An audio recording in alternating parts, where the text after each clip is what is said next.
Welcome to the British Library. You're in the... Honestly,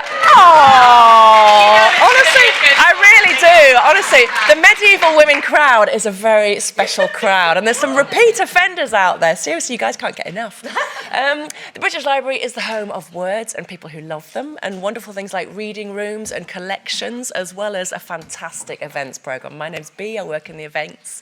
And this is all about the exhibition, Medieval Women in Their Own Words, which is the game-changing part of it. It's an amazing exhibition. Please do go if you can. I'm delighted to welcome our online audience. Hello. Please, we won't forget about you when it comes to questions, so do pop your questions in there, and there will be time, and you'll have lots.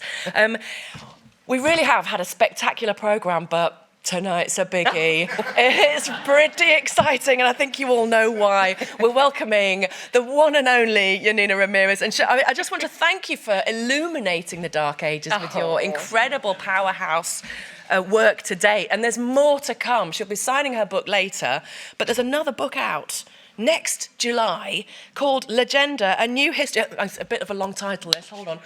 I like a long title. Legenda, a new history of nation building through the women at the heart of it, and it's more medieval action. I'm going to let Janina get stuck straight into it. Please give her a huge applause. Thank you, honey. You're amazing. Thanks, love. Hello. It is an honour to be here with you today. This is my second time today on this stage, because this morning I did a wonderful, very kind of hectic talk with school children, where we went through some very different women to the ones I'm talking to you about today. So we talked about Marjorie Kemp, because she's fun, isn't she? And fascinating. The Burqa warrior woman, and the idea of kind of Viking society having this different attitude towards gender and a more fluid approach to it. And we talked about Hildegard of Bingen, that polymath that everybody should know about. But today I was given a different brief. I was told, can you do chivalry and courtly love? And I said, well, yes, but you might not get the take you expect. So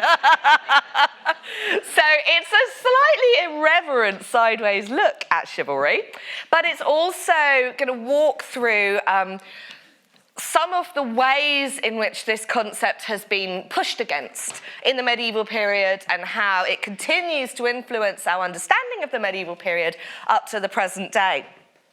And I will be spending a large chunk at the end of the talk speaking about one of my favourite women that featured in my book Feminar, and that is King, not Queen, Jadwiga of Poland. Have we got any Polish people of Polish origin? Excellent. So Jadwiga may be familiar to you, perhaps less so to the other people in this room, but I firmly believe you should all know about her. So I am acting more as an addition to the exhibition. I'm not going over the things that are in the exhibition. That is there for you to see, and the remarkable catalogue is a must-have. I want to show that once you start framing up on the women of the past, once you start noticing them, they're hidden in plain sight. And it has, for me, become an endlessly rewarding exercise to see that, of course, women made up 50% of the population in the past as much as they do in the present. And they are there. We've just got to find ways of finding them and revealing them. So I've tried various methods. I'm a busy bee. I have done fiction, non-fiction, children's books. I've done different ways of trying to engage with the past in a way that I think it's not rewriting the information. I'm not changing the data, the details, the information. I'm just looking at it from a different angle. So, for example, when I was writing Feminar, I wrote it in response to a wonderful, large tome that was written about the period I love most, the early medieval period. And in the opening of this book, the author, who's a dear friend, wrote, I will not be including women in this book, many women in this book about the early medieval period, because they are unrecoverable. And I thought, okay, are they? I wonder. And in my head, I sort of thought, well, I get where they're coming from. If you're just looking at texts from the early medieval period, Yes, it is quite hard to find them in the textual record. But we don't just have texts at our disposal, do we? We're taught, I think, in our school systems to be very focused on a single discipline. I find it infuriating that my teenage children go from a biology class, leave the room, close the door, and suddenly they're in an English literature class and never the twain shall meet. This idea of being a polymath is a lost art, and this idea of crossing over disciplinary boundaries is something I think is so precious when you're dealing with a period like the medieval one. We wouldn't think today, if somebody asked us what's it like to be alive in 2024, we wouldn't think to say to them, well, let me just take the headlines from the Daily Mail and tell you about those. Or let me just recite to you the laws that have been passed in Parliament this year. We wouldn't do that. We wouldn't isolate one piece of information. We would world build. We would talk about the fashion, the music, the scenery, the landscape. We would talk about what people are reading and thinking and consuming and how this world feels to be a part of it. And that's what I try and do when I try and put medieval women back in. There's also another danger in looking for medieval women, that we look for the exceptional. Now, I'm being a slight hypocrite here because this is one of my books, 50 Goddesses, Spirits and Saints and Other Female Figures Who Shape Belief. It's a beautiful book, by the way. But I'm sure we all have in our collections one of these books like 50 Women from the Past You Should Know. 50 women who made history. 100 women that you should know about. And you turn the page, it's Marie Curie, very interesting. Flip over, oh, it's Coco Chanel. And you don't have any sense of how these women are a part of the societies that made them, that produced them, that they came out of. And exceptionalism, looking for the one, looking for the individual genius or individual brilliant representative, can be a skewed view of a time. So what I try and do is I try and immerse these women with the other men and women that were part of the world around them. I try and put them in the cities, in the buildings, alongside the objects that they would have been aware of. And that's my attempt to sort of world build these people back into existence, back into a imagined reality, my imagined reality, but one that we can use all sorts of evidence to get back to.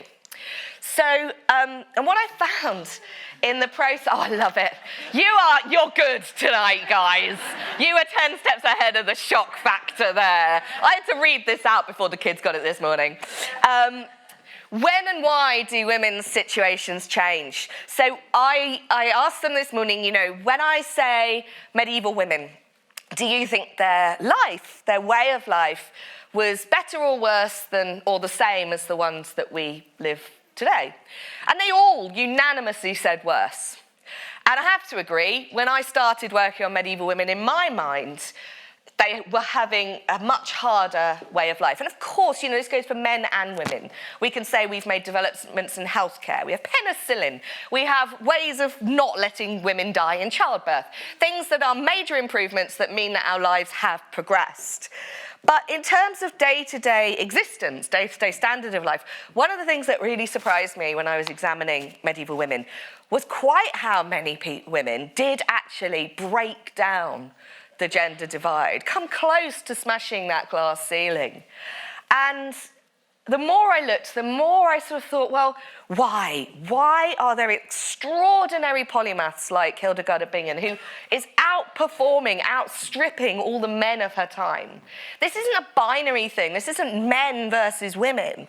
This is about complicated interrelationships within communities and within society, where if people are supporting someone and lifting them up, they can achieve great things. If they're pushing them down, destroying them, negating them, they can't. And I was talking today about history not being a ladder where each generation stands on the shoulders of the ones that have gone before in a constant, endless progress upwards. We know that's not true. Have you seen the news about America? Right, it's not a cycle of upward progress. It's more like a spiral where things come round again and again. And this is why learning about the past, engaging with history, is an invaluable life tool. It sets you up to be prepared for the unexpected, to realize that humanity makes the same mistakes over and over. And it's not a sign of stupidity, it's a sign of history doing what history does. And so writing about medieval women isn't just me writing about the thing I'm passionate about. I think it's important because you cannot be what you cannot see. I grew up learning a subject called history, which to me was battles, great men, rich people, very few women. Henry VIII's wives if you're lucky, which is, I think, why we have an unhealthy obsession with them in this country. But it was never about people like me. I'm from Polish-Irish immigrant stock. I went to school in Slough. I didn't have an amazing school library to roll around in and enjoy. And when I read history books, there was no one like me in those books. So I just assumed we weren't there. But of course we were there. Every single one of us were there. The past is us now, just a few centuries or 1,000 years earlier. And all our complexity, all our concerns, all the things that go through our head, love, feelings, emotions, needs, the people of the medieval period had all of those. And the packaging was slightly different. And that's why I tried to get back to understanding what it is by immersing myself in that time. What was the triggering point? What was the changing point for the apparent opportunities that some medieval women have? And I use the word some. For the majority of women today, as for the majority of women in the past, life was pretty mundane. And I think this goes for men too, guys, doesn't it? You work, you look after your family, you worry about your health, you try and put a roof over your head. That's being alive, and that's a universal truth. What I think is extraordinary with the medieval period is there was these loopholes, these little spaces that women could find where they could immerse themselves in the most extraordinary activities. And when I say Catholic Church to you guys, you're probably not thinking it's the most sort of female-friendly environment. It's not known for its kind of embracing of the female sex, but in the medieval period, funnily enough, it is the Catholic Church that women work away at finding spaces within.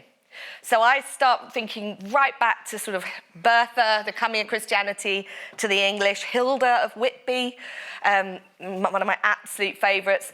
Them seeing this world of opportunity, coming out of a world of warrior men, of military elites, of, as the curator of the Staffordshire Horde likes to call them, psychopathic peacocks. And the women having to kind of make a space for themselves alongside these psychopathic peacocks. But Christianity offering this exotic, kind of intriguing world. I often think that the first missionaries that were arriving from Rome and from further afield, we had very exotic Christians turning up in these sort of moments in the late 6th, early 7th century. And I always think they're a little bit like a gap year student, where you've sort of stayed at home and then the gap year student comes back with bangles and lovely scarves and like, oh, it's marvellous in Jerusalem. And so this idea of kind of the exotica of Christianity, that Christianity comes with an object about yay big, that inside is the secret of eternal life. Can you imagine for an illiterate, I don't like illiterate, non-literate society who are not using books and using vellum and using ink to record things, to pin them down. This is an oral society passing on information. If you have someone in a mad gown turning up in the Isle of Thanet and saying, this thing is called a book, it's the Bible, and in this book is the secret to eternal life, but you can't read it. Bad luck. And Hilda's up in Whitby going, well, hang on, girls, let's work out how we can read this thing. So she sorts a powerhouse of education out, and they're there from the start. Women are there finding their space in the church from the start. And they carve out new and unusual and intriguing spaces as the centuries unfold. Hilda's monastery is a double monastery, men and women, and she's in charge. It's very luxurious. It's all princesses and nobles in there. There's beautiful hairpins. It's not all kind of restrained habits. And as the years roll on, you do get to the 12th century, to that renaissance of Hildegard of Bingen and the nuns of Bingen. You get these places that we use the word monastery, don't we? And we think of maybe deprivation, that a nun has made a choice to leave behind the joys of life, the pleasures of sex, all the things that us lovely free women get to enjoy. And they've incarcerated themselves voluntarily. And they had to wear these dowdy habits, and maybe there's a small ginger cat in a herb garden, and that's it. That is the opposite of a medieval monastery. A medieval monastery was a powerhouse. They were almost always on rivers. Why are they on rivers? Because they're industrial hubs. Materials come into the river. They come off the boats. They get turned into high-status, beautiful artifacts in these loud, noisy, pulsing kind of craft centres. Then you've got the hospitals, the medicine, the research that's taking place. You've got art, performance, drama, music, and you've also got education. These are the universities, the publishing houses, the place where everything exciting is happening. So is it a deprivation to be a medieval nun? I'm signing up. I think it sounds fantastic. Why do women's opportunities change? I struggled to think about this, and I start Femina with the death of Emily Wilding Davidson, the suffragette who died on the racecourse at Epsom, the only true martyr to the cause. I started with that because I thought, well, women's rights are just 100 or so years old, aren't they? It's the suffragettes that did that. But in the process of thinking about this, are we constantly going like this, or are we in fact going a bit like this? Emily Wilding Davidson was one of many within the suffragette movement who were medievalists. Emily Wilding Davidson wrote numerous articles, lectures. She qualified from Oxford with a degree in medieval literature, but because she was a woman, she couldn't graduate. But that didn't silence her. She carried on writing articles, writing about these medieval women in the past that she admired so much. And her argument, and the argument of many around her, was not, we, the suffragettes, are carving out a new space, a new future for the rights of women going forward. Their argument was, women had rights in the past that they have had systematically taken away from them over these last few centuries, and we want them back and we want more. And she called herself Fair Emily after Chaucer's Emily. She felt that these women of the medieval period, who we're learning about in this exhibition, who we're learning about for the first time, they had rights that are denied to the early 20th century woman. How crazy is that they wanted to go back to find more rights? So why does this happen? I looked for the source of this phrase, a woman's place is in the home. And it's Calvin.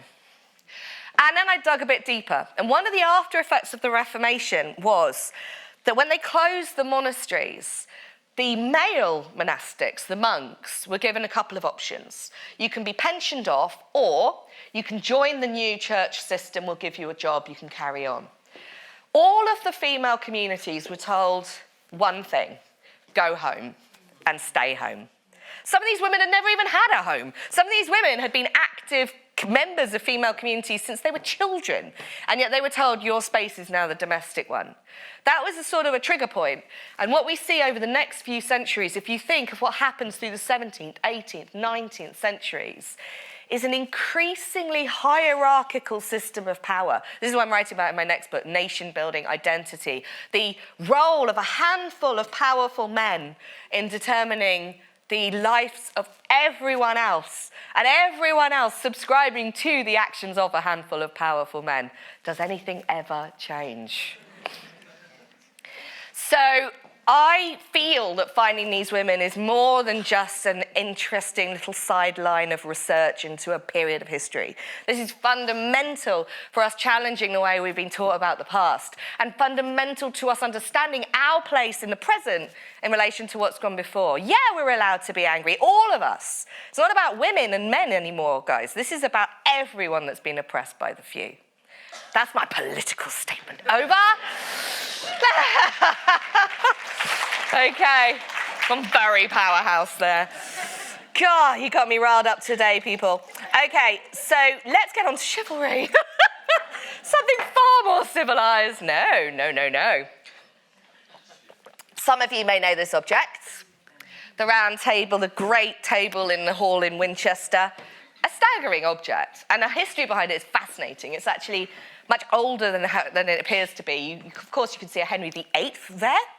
But the table itself is centuries older. It's dated back to the reign of Edward III, and that's important. Stick him in your head. But why does this object exist? It exists for many reasons. Yes, it is a fantasy object. It is something tying into a literary myth, a literary tradition around knights and equality and the idea that the king has equaled himself to his subjects. This very much ties in with things like Alfred the Great burning the cakes. You know, the king is just so preoccupied with the well-being of his people that he is one of them, he is with them. And the Round Table is supposed to symbolise that. And if there's one thing that was popular throughout particularly the high and late medieval periods in terms of genre, it's this chivalric romance. Today we would say, you know, what books are people reading? And you go to a bookshop and you'll see every genre, you'll see fiction, non-fiction.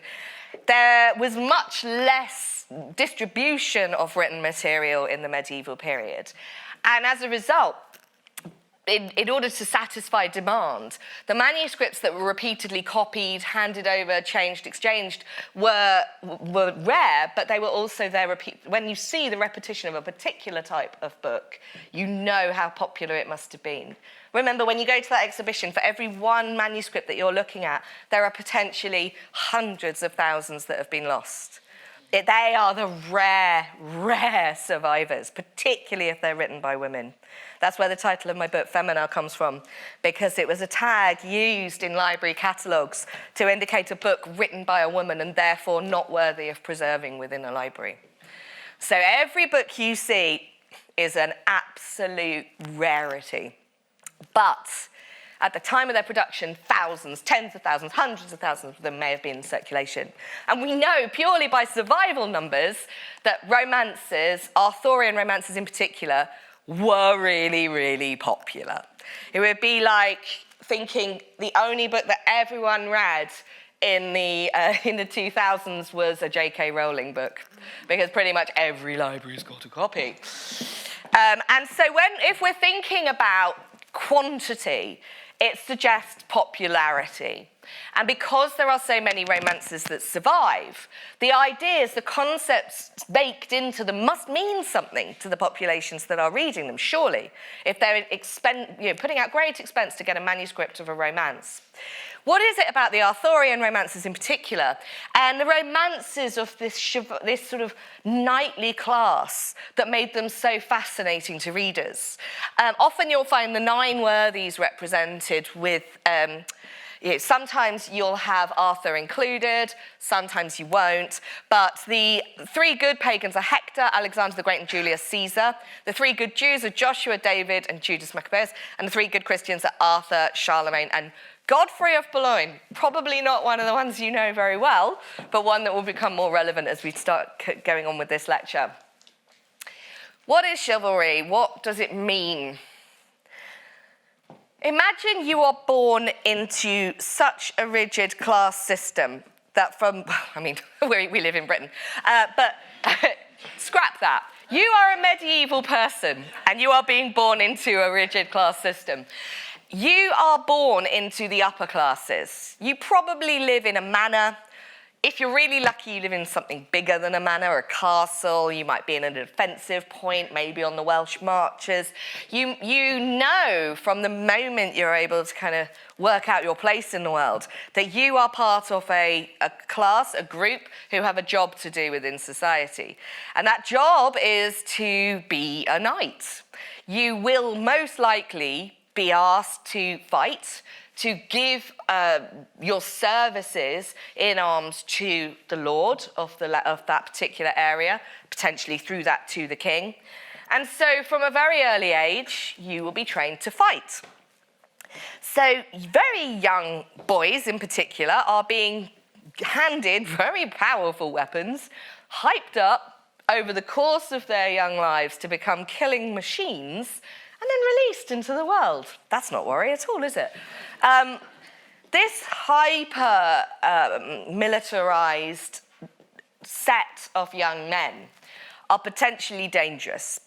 And they, in order to instill in them some sense of what is acceptable and what is not, it seems that particularly from about the 12th century, the women in courts, other literary groups were developing sets of ideals that would restrain the kind of base instincts of the knightly class. While they may want to rape and pillage and slash and burn, the other people around them try to counter that with a literary culture where, no, it's all about being chivalrous. Show peace to your enemy. Do not attack a woman. Be calm, follow the example of Galahad. Try and be pious, try and be good, try not to kill unnecessarily. So we could see the entire sort of Romance tradition of chivalry as a sort of sense of ideological, cultural conditioning for potentially a dangerous class that were very, very violent. This is an illustration showing King Arthur fighting the Saxons. Obviously, it's an imagined one, but just the level of physical interaction that you see in early medieval battle. Before we get to Cressy, before we get to the 100 Years' War and the use of long-range arrows, missiles, close combat warfare is horrible. You are looking someone in the eye as you stab them. And to train up from an infant to be capable of doing that, you need to give some level of restraint to these people. And alongside chivalry, we get the, I think, entirely laughable concept of courtly love. I'm sorry to shatter your illusions. If you all came in here hardened romantics, desperate for tales of love and court, I'm sorry. This is a definition of courtly love from the 60s. A love at once illicit and morally elevating, passionate and disciplined, humiliating and exalting, human and transcendent. Man, it doesn't have the man, but you can read the 60s vibe in this quote. I think more you can than the sort of 1260s vibe in this quote. It's an idealized concept that we see in chivalric literature.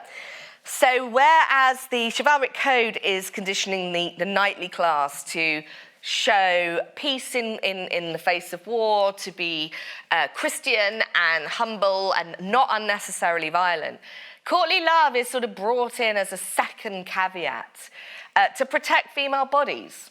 Because one of the things we know that is still the case in war zones, in warfare, is rape as a weapon. And this idea of attacking, holding, containing a woman's body, it was and remains a deep threat. So women within this knightly class, they were, stealing a gold necklace would be the same as stealing a princess from another family. Marrying, this word raptus, I was looking into... good old, I'm so sorry. I'm in this sort of mood where I'm sort of just shattering illusions left, right, and centre. But I've been reading a lot about the accusation of Geoffrey Chaucer with rape. Sorry, guys. But this word raptus that's used in the criminal account of what he did, it can mean rape, but it can also mean abduction, taking by force of a woman. And I think this idea of the woman as a possession, a woman that's something that could be owned, that has value, in a physical sense, puts women in a vulnerable position within this society. And so courtly love is a layer below chivalry of protecting women, but it becomes so fantastical from the off. I don't think there was ever a moment where courtly love was genuinely a real, viable aspect within society. We all watch fantasy today. We watch horrors. I like Game of Thrones. The idea is that people in the medieval period could understand that fantasy exists as well, alongside reality. That the reality is often different from the things you read about and long for and seek in literature. And I think courtly love was that. It may occasionally have stayed the hand of a certain knight. It may occasionally have kind of crossed that the discussion might have taken place. No, the woman should be respected and honoured. Do not dishonour her. But I don't genuinely think it was a reality in medieval society. And we see this as a sort of idealized representation in medieval art. So this is one of many mirror covers that were produced largely around France in the early 30th, mid-30th century. So it's a piece of ivory that the glass would have been on the other side of. So it's a way for a woman to sort of do her makeup, do her hair. And this is the back plate. And these are the games of courtly love. So there is the unreciprocated aspect of courtly love. The man must be of lower status, usually, than the woman, and they must desire them, but never expect to have that desire fulfilled. The woman is usually married, and the recipient of the person performing the courtly love is a member of that household, someone who offers her his allegiance. And there are sort of all these fantastical elements of courtly love, the bestowing of gifts, the idea of it's all part of the activities of the court. While you're out falconing, you might be internally dying with love for the lady of the household, and it's unrequited. You can see how difficult to execute this pattern is. But it forms a part of this romance and chivalry tradition that we see represented in manuscripts. And often this kind of paragons of chivalry are seen to be King Arthur and Queen Guinevere. This is an example of how their court is usually shown, one of harmony, one of civilized behavior, where the knights, yes, they can go off on quests, yes, they can go off and kill nasty enemies, but when they return to court, everyone is dignified and they show the due reverence to the queen, to the lady, with feasting, with all these sorts of performative aspects of chivalry. But never one to miss a trick. The De Boons, they produced this Arthurian manuscript. And again, it's a sort of a chicken and egg situation with the whole of the romance tradition. What came first? Was Guinevere already the perfect example of queenhood before she cheats with Lancelot, or did Lancelot come in? What is the sequence by which the cracks always show in this chivalric tradition? This is a great example from 1370. So you have the court here, Arthur, and sorry about the grainy nature, it's not a very available image. Arthur and Guinevere at the court, again, everything you saw in the previous one. They're feasting, they're dignified, they're elegant. And then the king has moved over to this side to be consulted by a couple of his counsellors. He's talking to them here. She, in her due position as queen, is right behind him, involved in everything he's involved in. But can you see that another head has been inserted here? This head doesn't have a body, so it's quite obviously an addition. And the suggestion is that this head is a representation for Lancelot. And it may have been added in later to give the suggestion that this perfect chivalric relationship between Arthur and Guinevere is on fragile ground. She will cheat on him. It will bring down the Round Table, and disaster will ensue. So even within this tradition, there is an understanding of the absolute impossibility of this harmonious, perfect, courtly world. It's a fantasy. But it's a fantasy they try and play out quite really in the real world. So this is an example from the Luttrell Psalter. And you can see here Geoffrey Luttrell on his horse. And this is his wife and his daughter-in-law. And it's sort of the equivalent of going to Bicester Village and coming home with every designer label you can possibly buy and putting them all on at once. He has put every single bit of his horse, his wife, his daughter-in-law, his shield, his weapons. He's got his coat of arms on there. He's a knight, and he has a coat of arms. This, so tied in very closely with chivalry, is heraldry. And heraldry as a new language to understand the nuances of the knightly class. Who's a slightly better, more important knight than the other slightly better important knight? what's their coat of arms? What's their heritage? Where do they come from? This is sort of writ large, but it is a very distinctive development in the high medieval period that this whole language of symbols and coats of arms comes into play. And that is because another version of tempering the bloodlust of a mercenary class, of a military class who want to fight, who want to go out, and who have been told since they were very little they will go out and fight. How do you control that in a real sense? Give them something else to do in terms of fighting. And that is where tournaments, and these enormous feasts that we start to see coming into the 15th century start to evolve. This is a training ground, but it's also a performing space. When politics starts to go into the hands of the kings and the queens and the big rulers, and they start making decisions and moving people around, they don't want a highly active military class just going out there and making war for the sake of it. So these sorts of events are acts of control, really. And they lead from the top. So I mentioned Edward III earlier. He is important, and he will be increasingly important when we start to think about what happens in the 100 Years' War. And I made the first documentary series of the 100 Years' War, the first and the last, because it's really hard to make a documentary series about. Firstly, the accounts of what happened in this not 100, but more than 100 Years' War, it's mad. You talk to an academic in England, and they will tell you Cressy, Agincourt, and Edward III. You go over to France, and they go, what?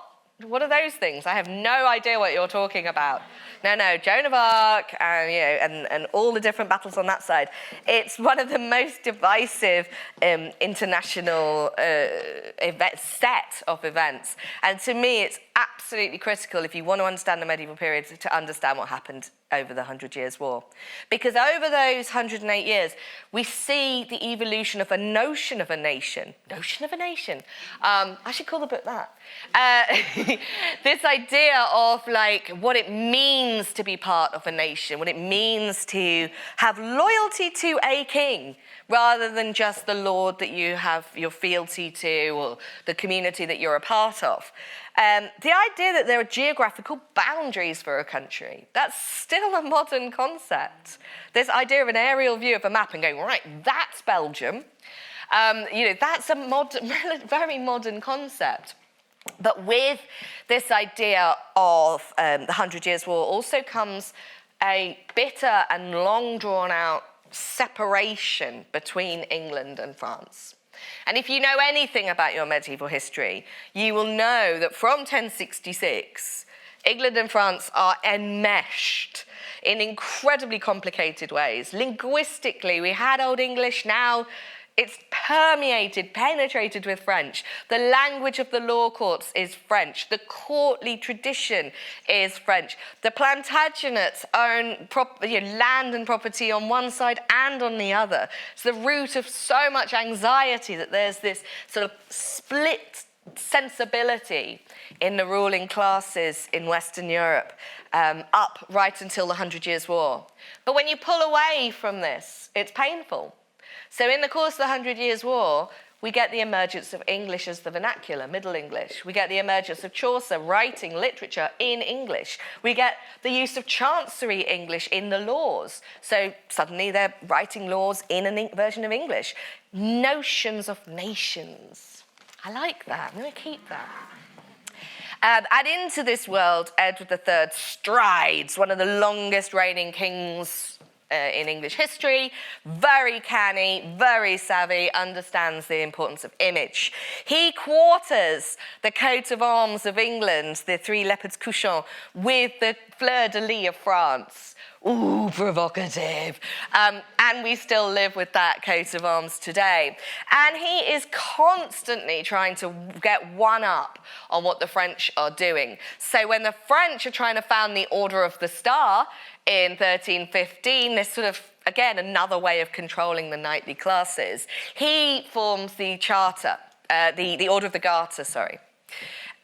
On y soit qui mal y pense, what the heck does that even mean? It's a very weird, distant institution that we still have. And it is all coming out of this idea of sort of one-upmanship between England and France in the 14th century. So that is part of the chivalric tradition in its sort of most fully fledged version.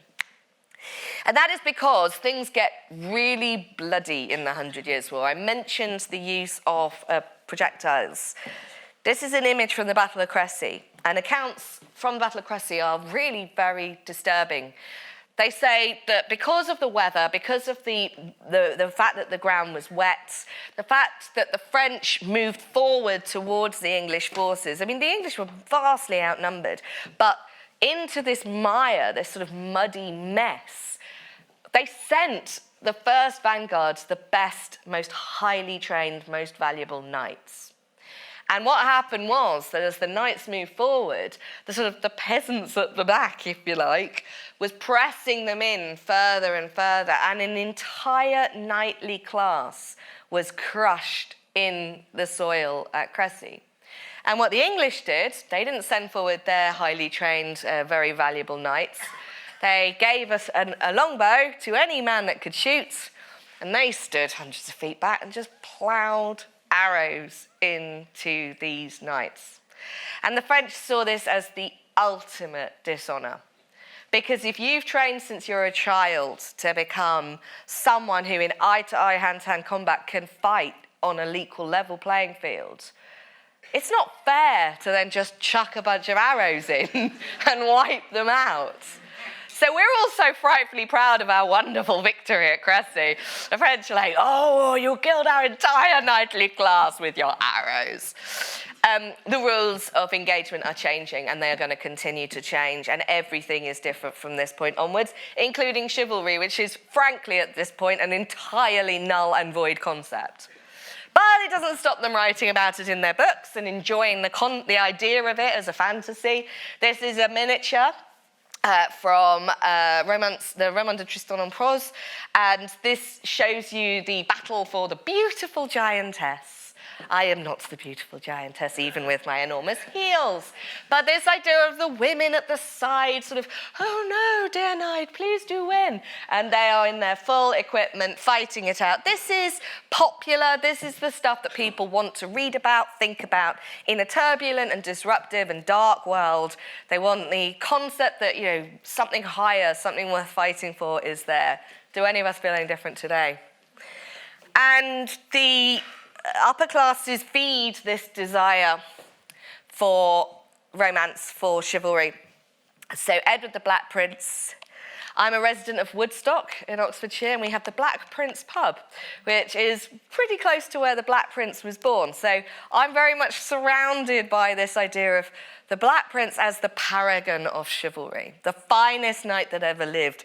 Died young, was supposed to succeed his father and lead England onto new glorious things. When you actually look at what the Black Prince did, he was a genocidal maniac.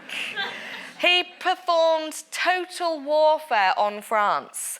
His idea was, as he went on a chevauchée with his troops, was they would move very slowly, thousands and thousands of soldiers, and then for a mile in each direction as they were moving through the French countryside down to Gascony to claim the kind of the breadbasket of France, a mile in each direction, they destroyed everything.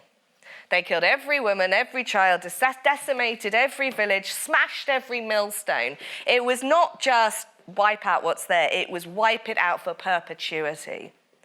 And we honour him as the greatest of knights. Sorry, I told you it was going to be an awful lot of me kind of messing around with things today. But nonetheless, his tomb in Canterbury Cathedral remains a great draw. His trophies, his pieces that represent his knightly class are up above. I don't know if you've been and seen it, but you can see his famous helmet with the lion on. And again, you can make out the coats of arms, very important. So the idea that the Prince of Wales, is the paragon of chivalry. And this leads to an understanding of the role of women within this society as secondary to the powerful knights that are doing all the decision-making and all the important stuff. Women are seen in very restricted ways within this literary tradition. Either they are the perfect rose concealed in the secret garden. The most popular book, it seems, of this sort of high medieval period to late medieval period was the Roman de la Rose, the Romance of the Rose. And I can save you the time, don't bother reading it. It's pretty long, and it basically says a woman should be kept in a secret garden and seen from afar, and and this is the woman very quietly being very quiet in her secret garden. And on the other hand, if women aren't very nice and quiet in their secret garden, they are whores and they are witches and they should be beaten. So there's a very clear divide that starts to emerge in medieval literature of women as these clear stereotypes, no complexity, no depth to them.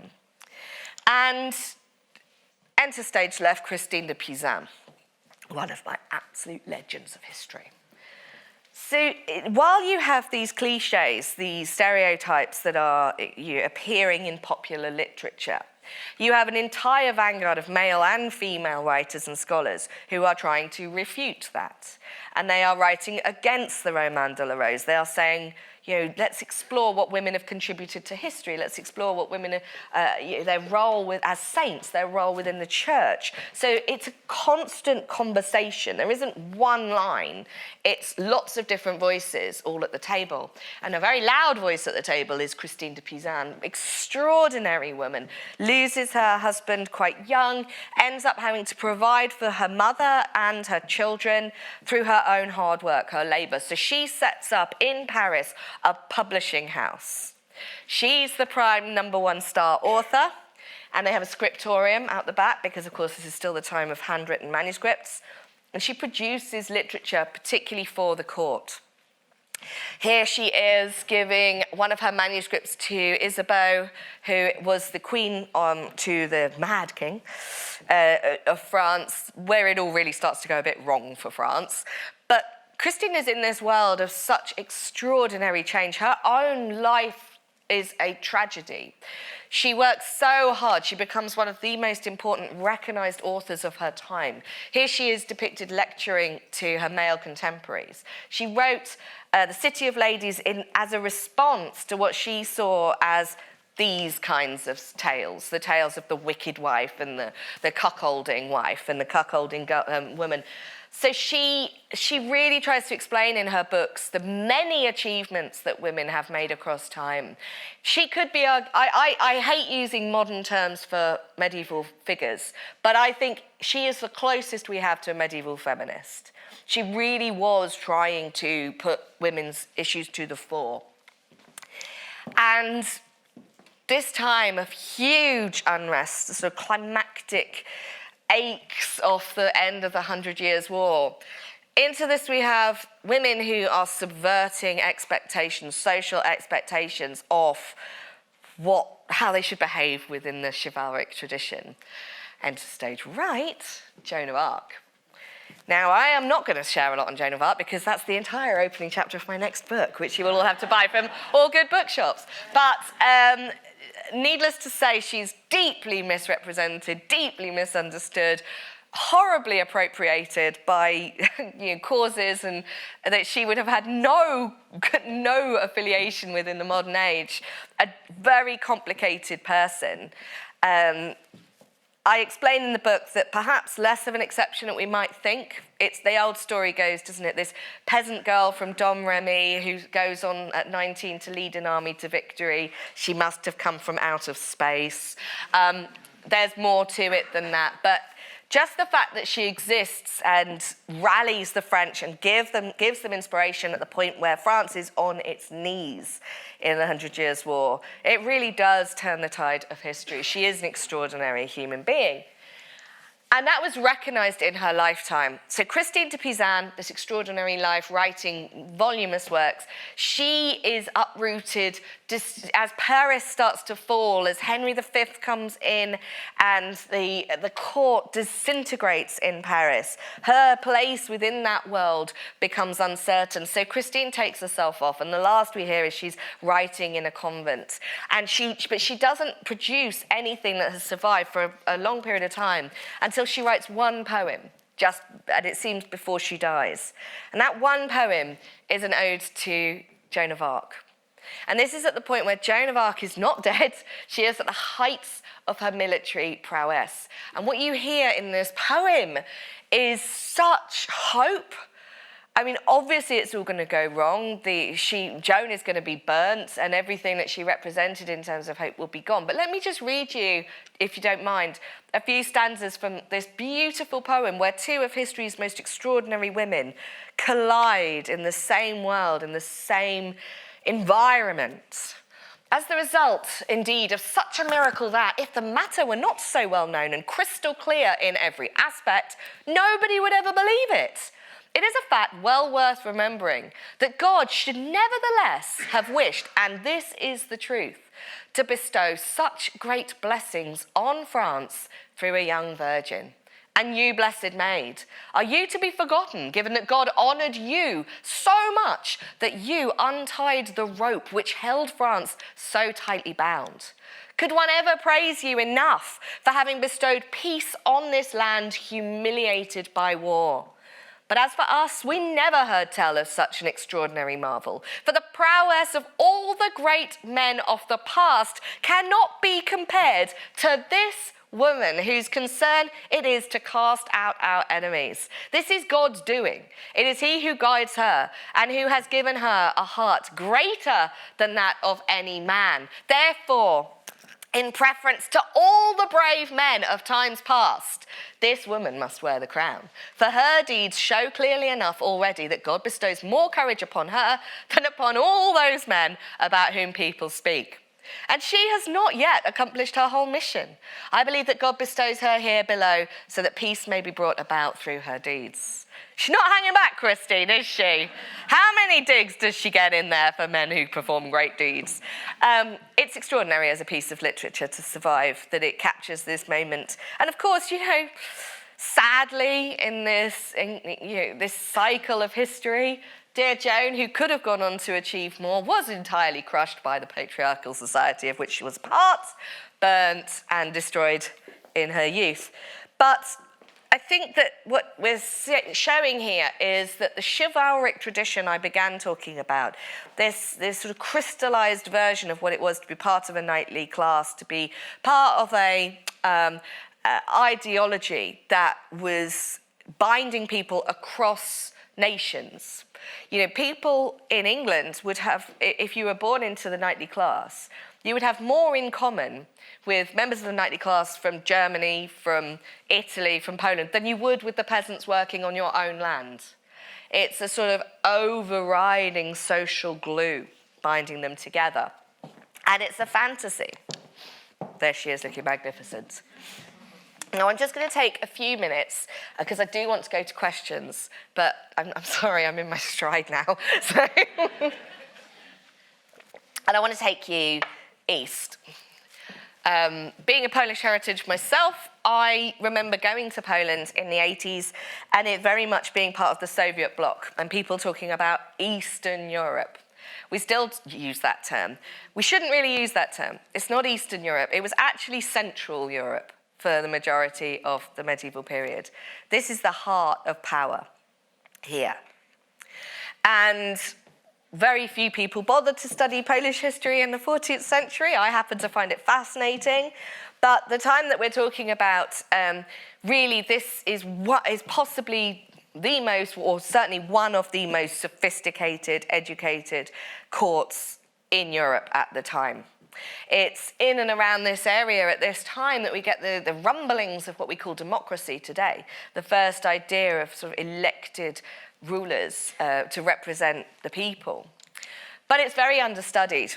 So why is that? Well, for a start, Poland didn't exist for a very long time. The map of Poland, you can see here how it has been partitioned from 1772 between Russia, Prussia, and Austria, literally chopped up, divided, taken off the map. It does survive, it seems, through language, through history, through memory, and through religion, through a very pious, deep sense of the Catholic faith. But in physical terms, it doesn't for over 150 years.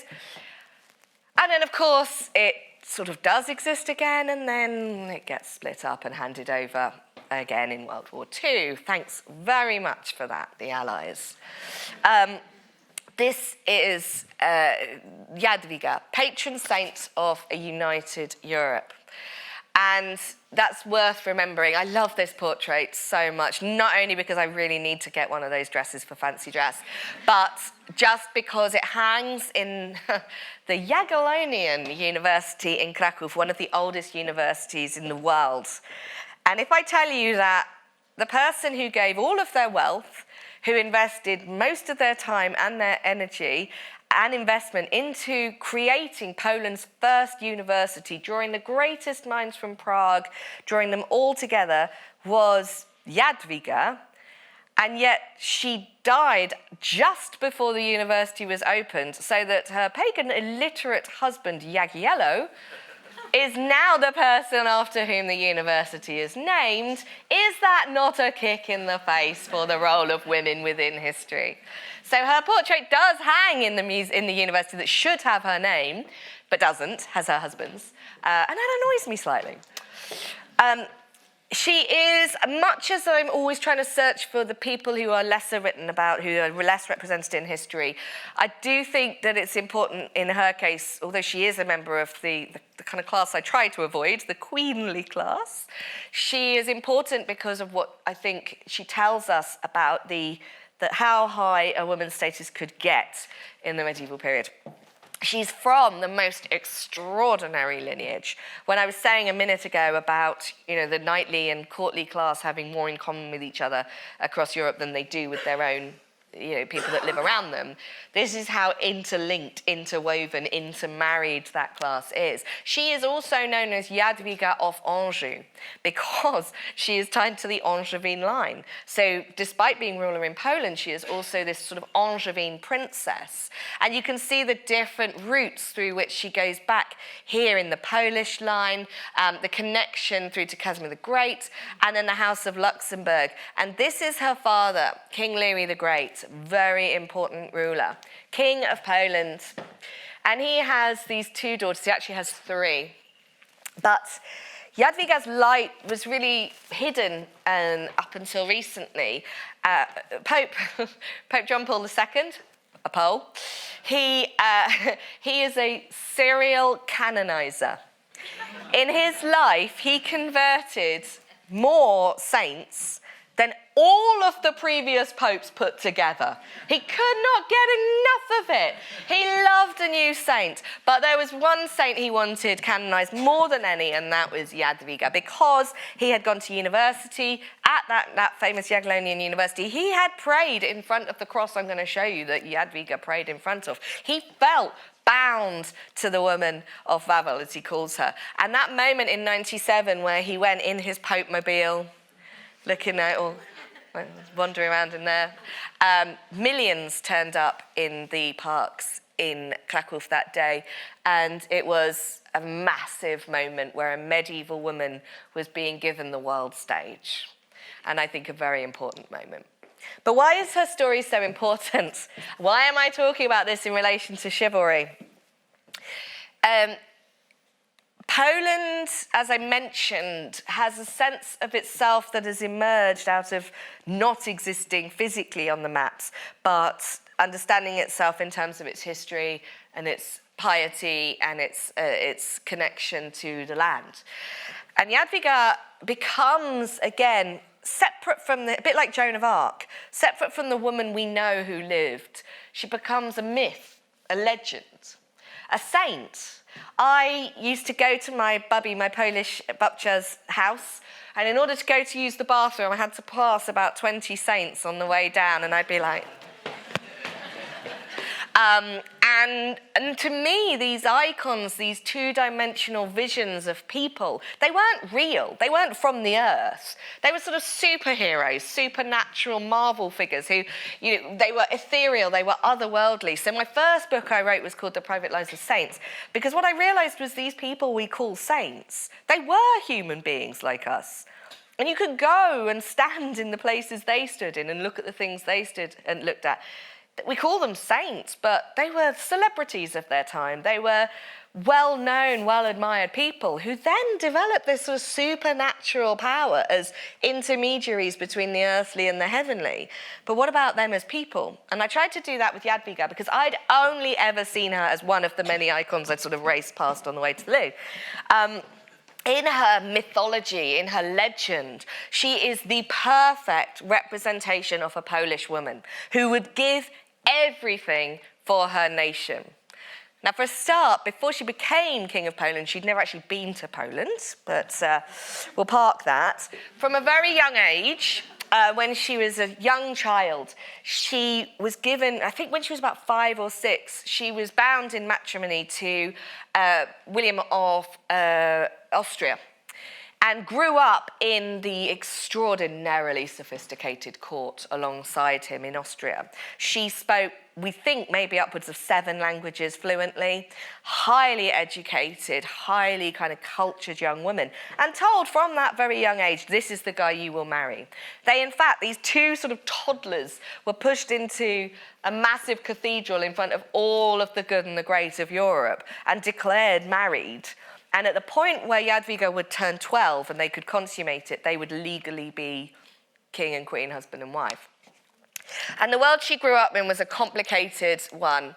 So if you look at this family tree, when Louis is ruling, he knows he is on thin ice. He only has daughters, no sons. And he is ruling a very divided, enormous empire. Poland, the Polish-Hungarian empire is massive, and the two do not really want to be unified. They would quite like to separate. And so he's holding them together tenuously. And she is, so this is the situation when he is ruling. He has these daughters, and in his lifetime, he promises these different parts to each of his 3 daughters, these parts of his empire. But in order for this to happen, he has to get the agreement of the rulers of these different kingdoms that when he dies, they will recognize this daughter as their ruler. That's not easy in a medieval world. He has this extraordinary document. We think Magna Carta is exciting. This thing is really exciting. Privilege of Kościuszki, and it's 1374.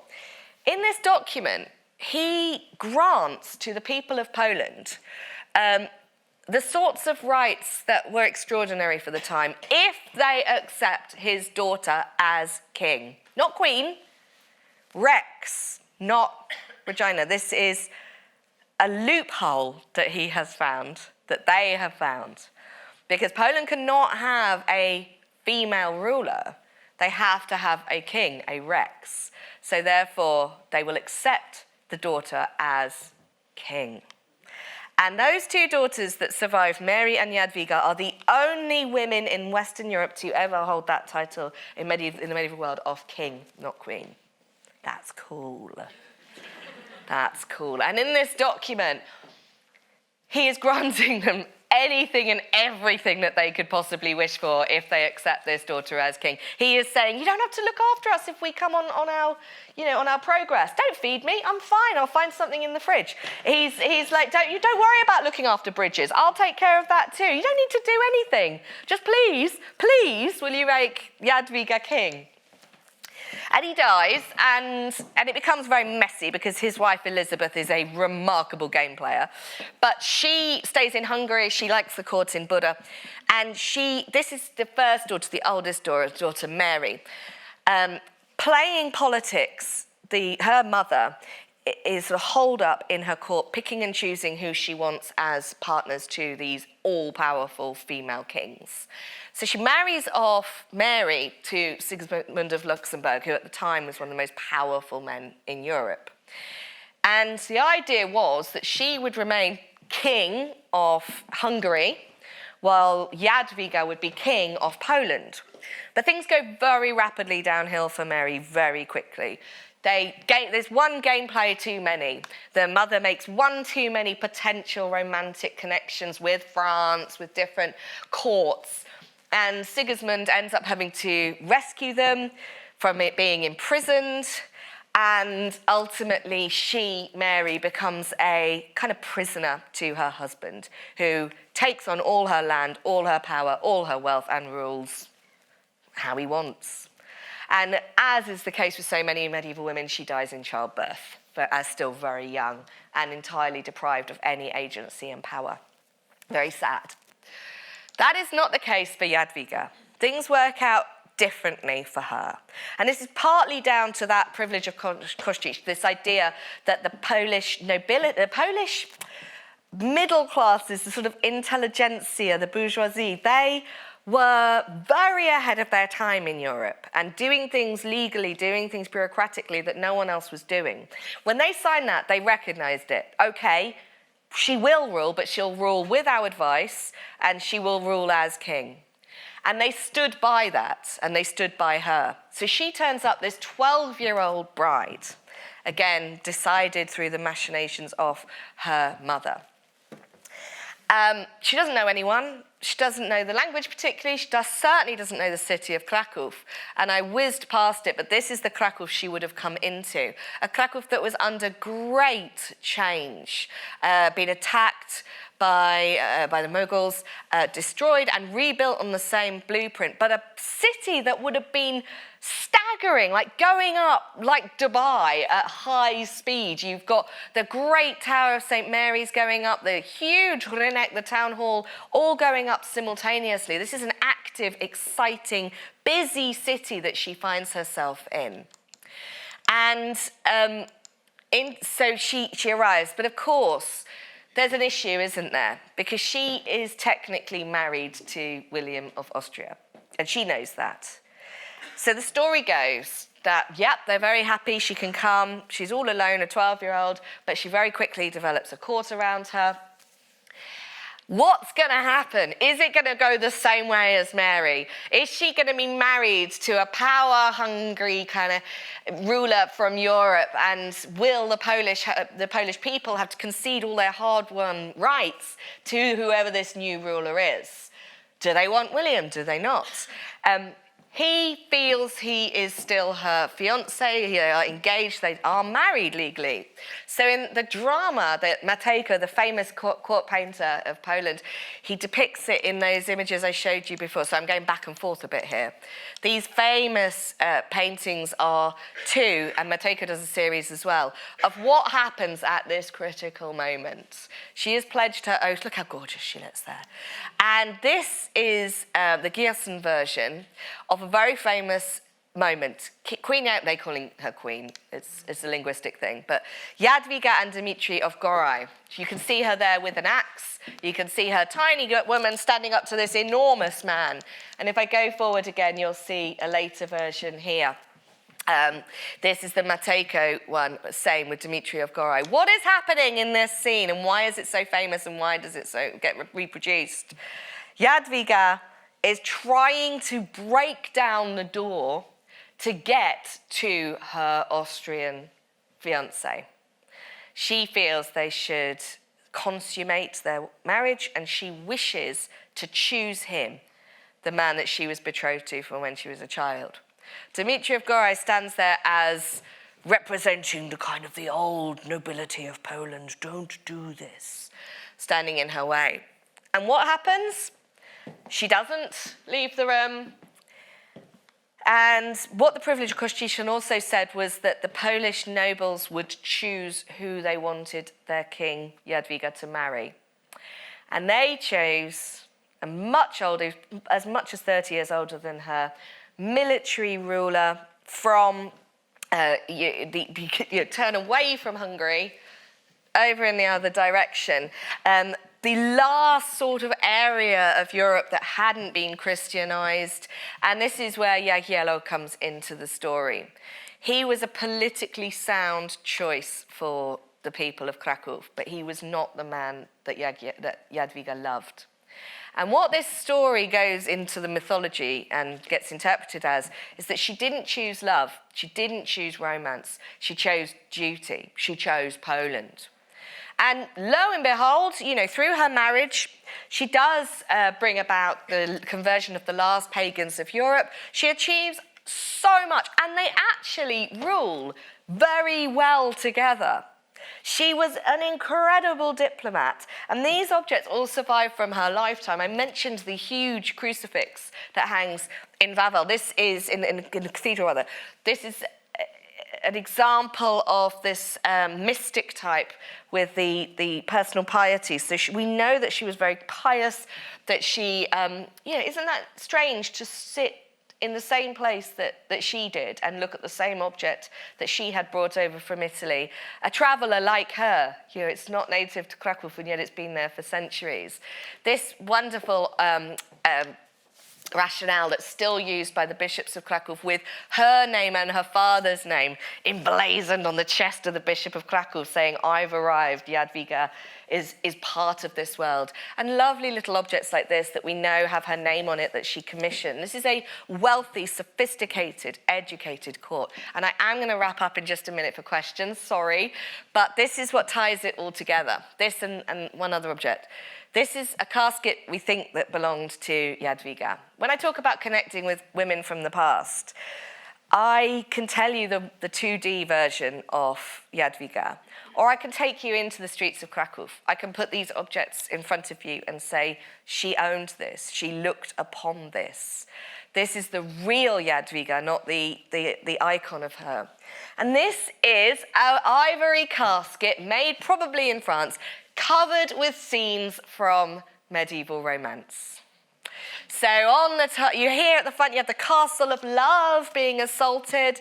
You have images from the story of Lancelot, of Tristan and Isolde. You have all of the kind of catalogue of stories that were the most popular. There you got they are all just classic bestsellers of the romance genre.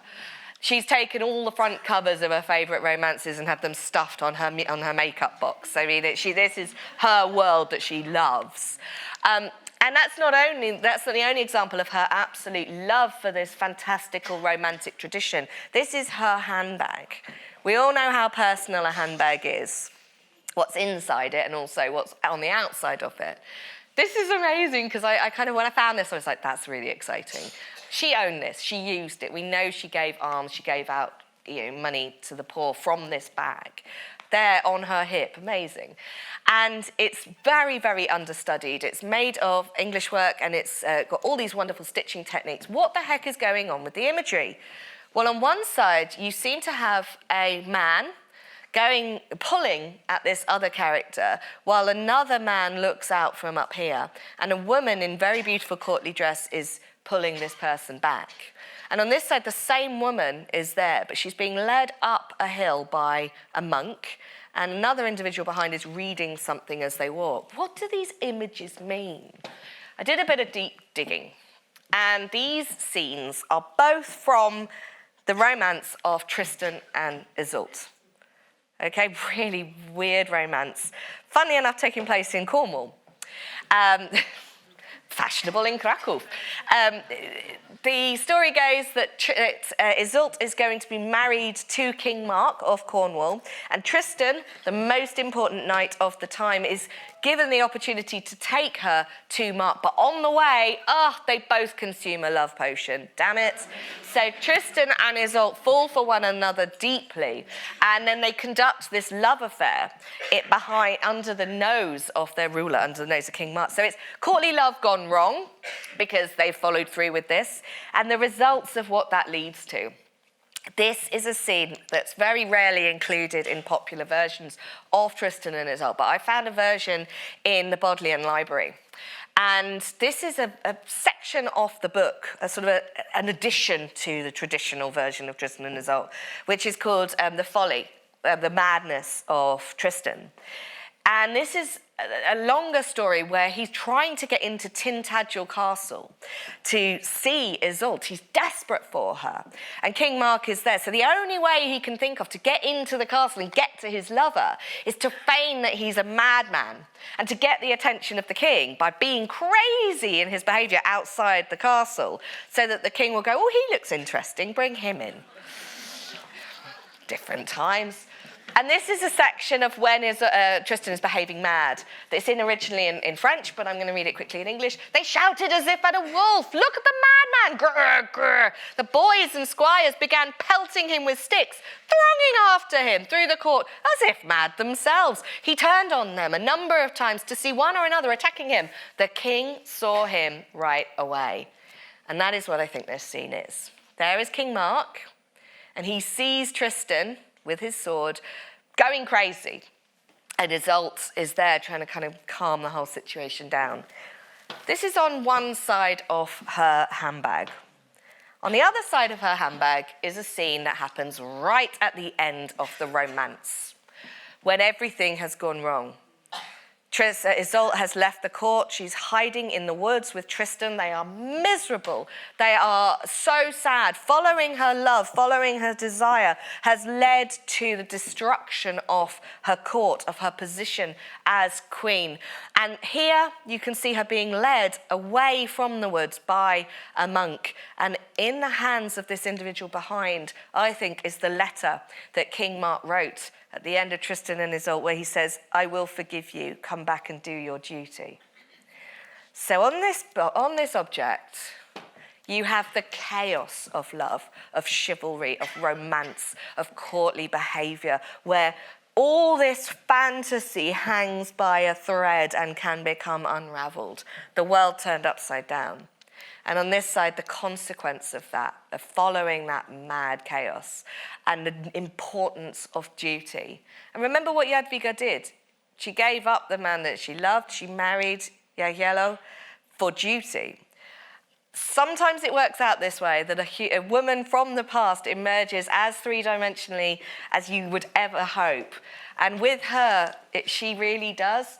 But it's this object more than anything that gets me close to Jadwiga, peering over the shoulder of this civilised, courtly, educated woman. This is a manuscript that was made for her by the Bishop of Krakow. And it's the Psalms in 3 different languages alongside one another. Remember, she was multilingual. And it's been made with all her tastes and interests at heart. So you've got her coat of arms in there. You've got loads of little characters all the way through the manuscript peeping out. Ladies sort of waving out of initials. And of course, you have Yoda and Gandalf. Yeah. Making a very early medieval appearance. We don't know why they're there. The whole manuscript is full of riddles. It's full of mysteries, codes that she's been...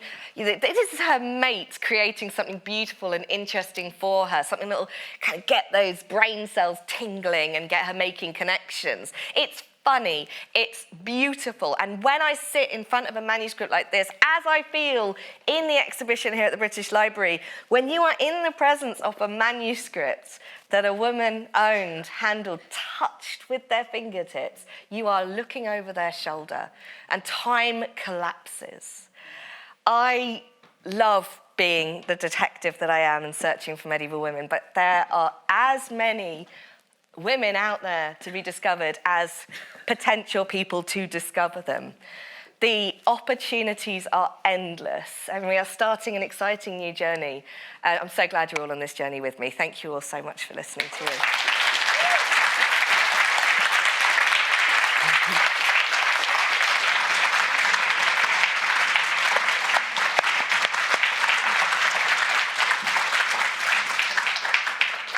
And I got to my last slide. It's quite rare for a talk by me. I'd love to take some questions from you. If you're okay to stay for a few more minutes, is that okay? Yeah. I'd love to hear from you. Yeah. Can I share 2 from online that have come Please. in? So Lucia asks whether you've been surprised by historically important men from the medieval period who could be described as enlightened in their attitudes to women. Heck yeah. I mean, this is the thing. I do not deal in binaries. I deal with positioning these women in complex societies. And absolutely, my books are not about, man bashing or women versus men. For every medieval woman that succeeds and reaches their full potential, there is a cast of men and women around them. And my goodness, yes. So with Hildegard, for example, she is such an extraordinary polymath, scientist, musician, playwright, artist, mystic, medic. She was unbelievably impressive. But she becomes successful because she gets the support and the endorsements of the greatest male thinkers around her at the time. Bernard de Clairvaux reads a proof copy, if you like, of her first work. And as a result of that, gives her the opportunity to go on a book tour. And that booming microphone again, it's doing it again. It's about these complex relationships. And I hate talking about groups and truisms. I hate saying, women of the medieval period did this. What, all of them? They all did the same thing? No, they didn't. And lumping them together, being kind of incredibly kind of broad brushstrokes about how people of the past behave, is dangerous. It's the same as being broad brushstrokes about how we live today. She's disappeared. Shall I take some some questions from in here? That would be amazing. Does anyone want to ask me anything? Yes, please. Yeah. Oh, this lady here, please. Do you think that in the Bible, if it wasn't interpreted that Eve was the temptress, history would be completely changed? It's the nature of text, isn't it? Because that original passage in Genesis is very complicated. I write about it in Goddess, and I've written about it in other books as well. It's actually a combination of different versions that have been sort of pushed together over time, edited, changed. The Bible was an entity that was transforming over centuries before it reached a fixed version that we read today. And in those early versions, it seems there were two simultaneous versions of Genesis that existed. The one where you can say that Adam and Eve were created and from them came all creatures. And then another one where it seems that there's a second tradition, which is about Eve being created from the rib of Adam and then being subservient to Adam. But they've been kind of squidged together in textual tradition to create one Eve. I mean, there's various interpretations. Does one branch off and become Lilith? I mean, there's all these different strands. But I find it very, again, this is me being very kind of open to it all, rather than talking about everything would be determined for everyone because of this one thing. It's a constant sort of spaghetti of options and outcomes that happen from that. But I do think the Judeo-Christian tradition, the religions of the text, have lent for their own purposes on aspects of the Bible that benefit the powerful. This isn't about belief. It isn't even about the biblical text. It's about the use of certain things by the few in power. Why choose one passage over another? Because it serves you. Why choose one section? Because it allows me to keep all the power and everyone else to stay down there. So it's not really about the biblical phrase at all. It's about the use of it. Thank you for an excellent question. Yes, please. The gentleman behind, yes. Well, thank you for the whole evening, but also thank you for putting Poland front and centre. Much appreciated. And King Jadwiga. Looking across all the women you've been talking about, is there a common factor in why they succeeded in such a male-dominated world? Was it simply that they had an authority and a strength that simply had to be recognised? Again, this kind of brings me into the danger field of talking about all the women that succeed, because of course they're all unique and each of their experiences are unique and they lean in to their experiences in very different ways. In Feminar, I present a variety of different women who couldn't come from more different kind of contexts.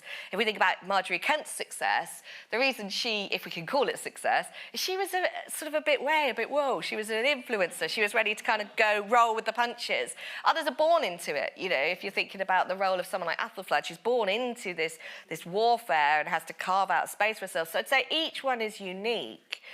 if there's a thread amongst, we have to say if there's a thread amongst successful men and women who are challenging what society has put around them, I'd say it's to be resilient. And often you'll see in their narratives, in their biographies, that in the face of extreme hardship, they respond in some way that seems to kind of show a sense of resilience and strength. And I would say that they tend to be quite adaptable. So some of the more successful women that we read about within the church, the reason they're successful is because they're working within a parameter but pushing right up against the edges of it, going, what can I get away with if I push harder? So yeah, I would say those characteristics tend to be more prevalent than not. But it also depends what we mean by success. I mean, one of the problems of trying to find people from the past is sometimes I don't want to get the successful people. I want to know about everybody. I want to know what ordinary people were doing. I want to know about what hardworking people who were just trying to get by and survive, how they were living as well. And that's the bit we really don't have recorded. And we should be filling all of the gaps. We have such an opportunity at the moment in the studying of the past to repopulate our past with the people who have been written out of it. I find that thrilling, but it's a lot of hard work, and we've all got to kind of go on the journey together. Fortunately, we can. I don't think there's ever been a more exciting time to study ourselves. It used to be, if I wanted to be an expert in a subject, if I wanted to be a professor of history, I'd have to be in a university with the best library. And even then, I'd struggle to get my hands on something, and I'd spend all day by the photocopier, thinking how privileged I am. But now we have all this information at our fingertips. The pandemic drove our archives online, drove our manuscripts online, drove all this material to the point where any single one of us can become an expert and do the detective work ourselves. That's never been the case before. I mean, this is a democratization of knowledge if we use it well. And that's why I don't think it's about looking in traditional ways anymore. I think it's if we want to find someone from the past, we should go out and blooming well find them. Go look around your local archives, go and look in your graveyards. I mean, that's the goth in me talking. But go to your local museums, go and find the people that you're interested in and tell their story. So it's exciting. That's kind of an answer to your question. It kind of went, wee, and then came back. Thank you. Another question. There was a hand up over... Did you? Is there a line from the chivalric tradition to incel culture? Yes! You're so right. I mean, it is so true. And that's what Christine is pushing against completely. She absolutely can't stand... I mean, everybody should read some Christine de Pizan because it's so resonant today. It's like you want us to be perfect and enclosed in our little garden, but you also want to violate us and do horrible things to us.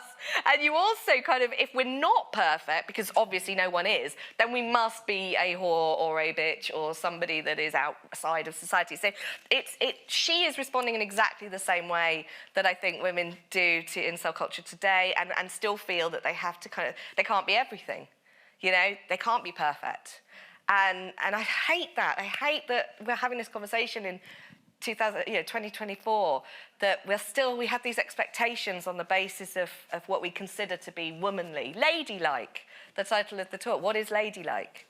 Yeah, it does tie in. Great question. I saw another hand ping up at the back. Yes, please. Sorry, the light's really bright. There's a hand right at the very back. Keep going, back row. Thank you so much. Slide it.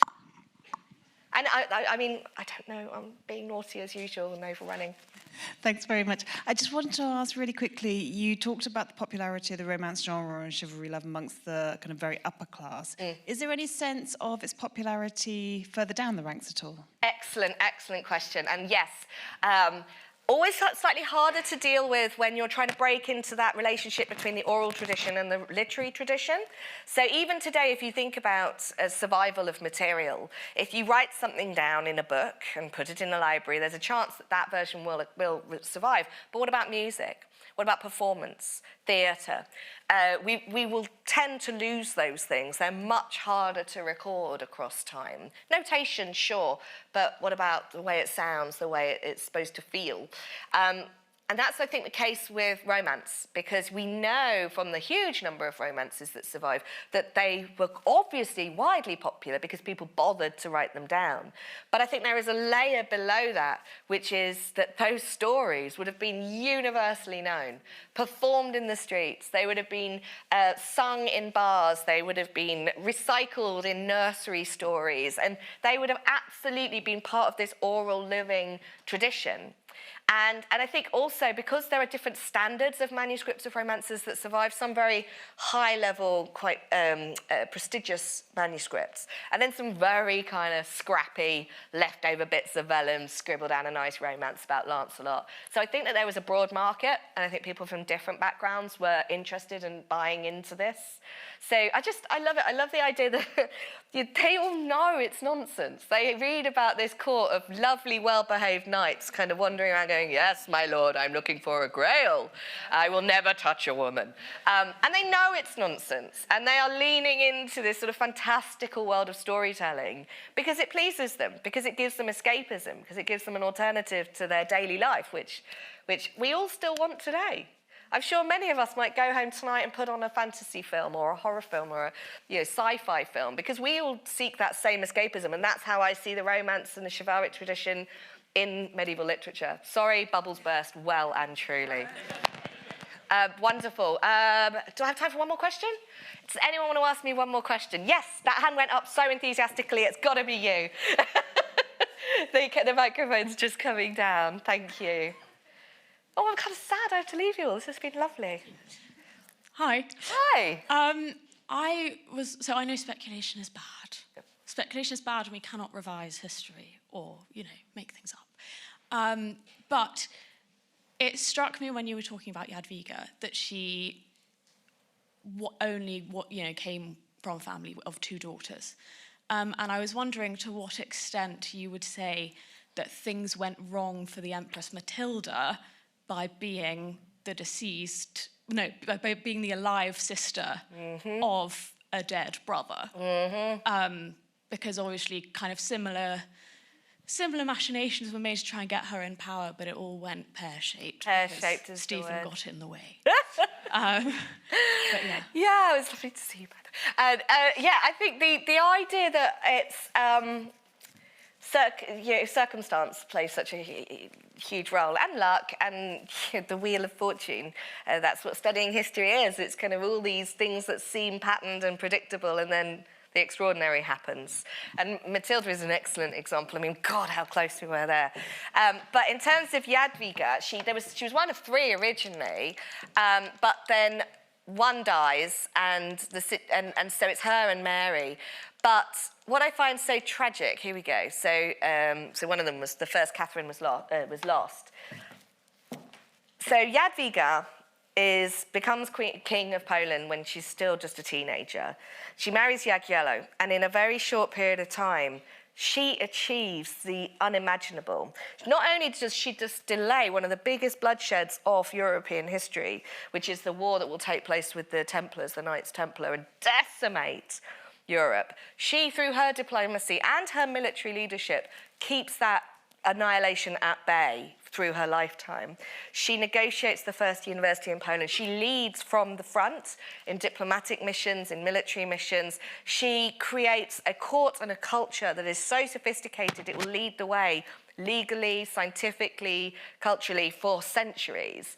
She was achieving so much with and alongside Jagiello, and he was also a formidable human being, and she dies in childbirth.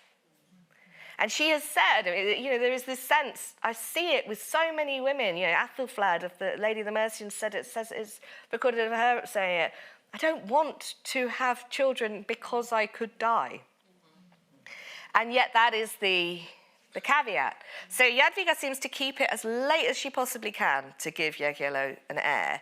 And she dies. And it is that thing of, is this just the lot of these women? Because you could write this whole exhibition from the point of view of the ones who could have made it, the ones who could have done more. And maybe that's the opportunity we have to see for ourselves going forward now. Maybe that is where we break the glass ceiling, who knows? I mean, it seems to get higher and higher every time I look. But, maybe this is the chance that while we have autonomy, dare I say, while we keep autonomy over our bodies, we have autonomy over our futures and over our destinies. And history teaches that. I think we'll leave on that one. Thanks, everybody.